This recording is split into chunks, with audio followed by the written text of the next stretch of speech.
Per day 1 से 2 घंटे ही दे रहे हो अपने कैट प्रिपरेशन को, तो let me tell you guys, you are doing a very big mistake. आपको कम से कम 4 से 5 घंटे देने ही चाहिए। Only 70 days are left to CAT examination. बहुत सारे लोगों के मॉक में स्कोर 70s में होंगे या 60s में होंगे और वो टेंस्ड होंगे कि क्या मैं अपना परसेंटाइल बूस्ट अप कर सकता हूँ आने वाले 70 डेज में या नहीं। So let me tell you, आप बिल्कुल इंक्रीज कर सकते हो। जिन लोगों के अराउंड 50 परसेंटाइल भी मॉक्स में आते हैं एंड जब वो डी डे में जाते हैं तो 99% से भी अबव अचीव करते हैं, because of the continuous practice they are doing on a daily basis.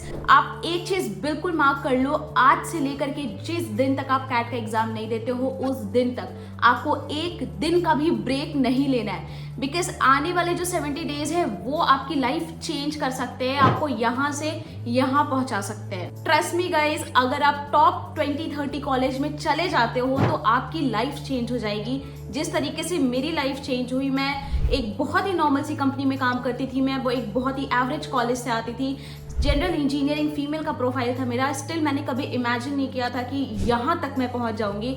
तो जब मैं कर सकती हूँ गाइस, तो आप सभी कर सकते हो। तो hello everyone, those who do not know me, my name is Anshika Singh and this year I have graduated from IIM Mumbai and currently I'm working as a program manager at Amazon. In year 2020 in CAT I scored 97.48 percentile. In this video I am going to share my daily routine जो कि मैंने follow किया था during my last days of preparation. बहुत सारे student होते हैं जो कि अभी भी हर दिन हर सेक्शन सॉल्व नहीं करते। It's a very huge mistake. Like every day you have to dedicate few hours to each one of the sections. So मैं आपको स्ट्रैटेजी बताऊंगी कि किस तरीके से आप अपना रूटीन बना सकते हो, किस तरीके से हर दिन आप सारे सेक्शंस को कवर कर सकते हो इफेक्टिवली।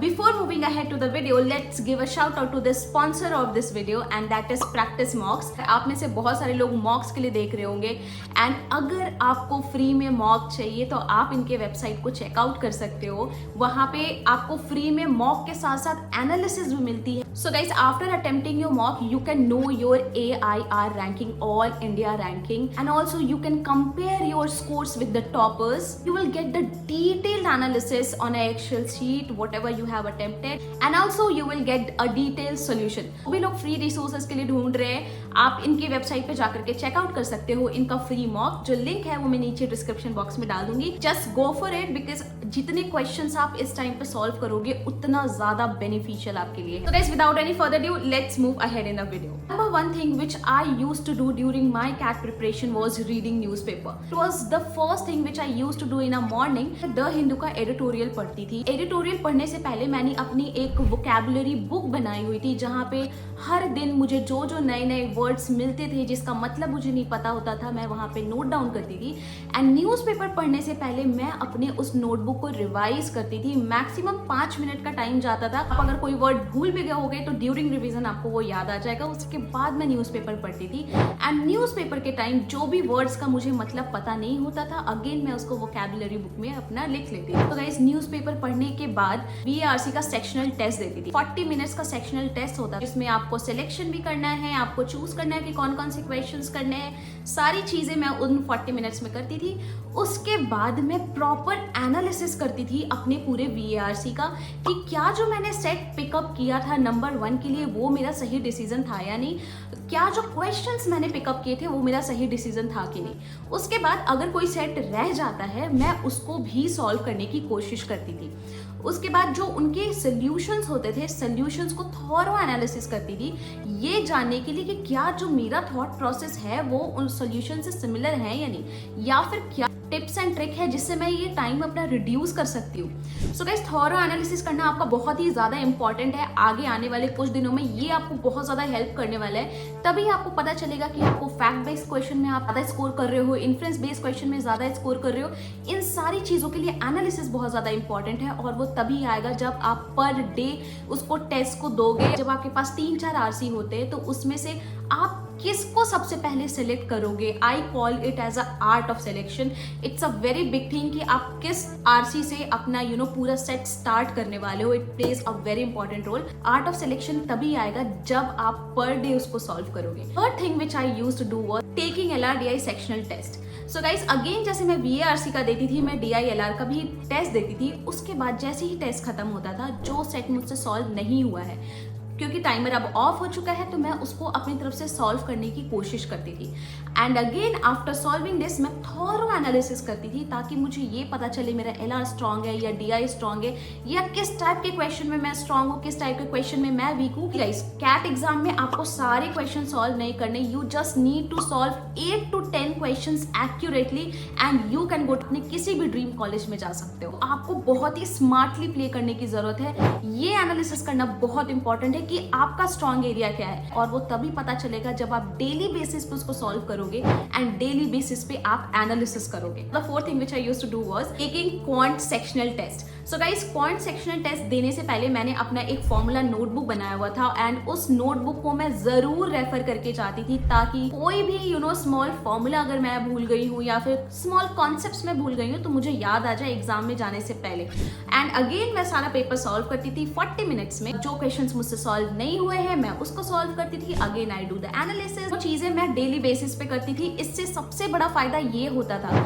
कि मैं हर दिन तीनों पे इक्वली टाइम डिवोट कर रही हूँ, इक्वली एनालिसिस कर रही हूँ। मेरा सारा सेक्शन बैलेंस था बहुत ही ज्यादा। पांचवी चीज जो मैं करती थी वो reading articles. Mostly I use to read from Aeon, और भी बहुत सारे ऐसे वेबसाइट्स है जहां से आप कैट लेवल के सिमिलर आर्टिकल्स को पढ़ सकते हो। के लिंक्स भी मैंने प्रोवाइड किए हुए हैं बहुत सारे वीडियोस में। भी मैं एऑन पे आर्टिकल पढ़ती थी, मैं दो चीजों का ध्यान रखती थी। फर्स्ट, वर्ड पर मिनट। मैं टाइमर ऑन करके पढ़ती थी कि मैं कितना वर्ड पर मिनट पढ़ पा रही हूँ and on daily basis I use to improve it. Initially जब मुझे वर्ड पर मिनट के बारे में बिल्कुल आइडिया नहीं था तब मेरा वो था 200 के करीब। सो वर्ड पर मिनट आपको काउंट करना बहुत ही ज्यादा इंपॉर्टेंट है। दूसरी चीज, always read with timer. Timer के बगैर आप कोई भी आर्टिकल मत पढ़ो, टाइमर के साथ पढ़ो ताकि आप स्पीड से आपको पढ़ने की और उसको साथ ही साथ कॉम्प्रिहेंड करने की आदत बनी रहेगी। जब आप अनकॉन्शियसली भी पढ़ रहे हो, कॉन्शियसली भी पढ़ रहे हो, वो चीज़ आपके दिमाग में रहेगी। तो इन दोनों चीज़ों का ध्यान रखना है। Now the sixth thing which I used to do was, and it was the last routine of my overall day,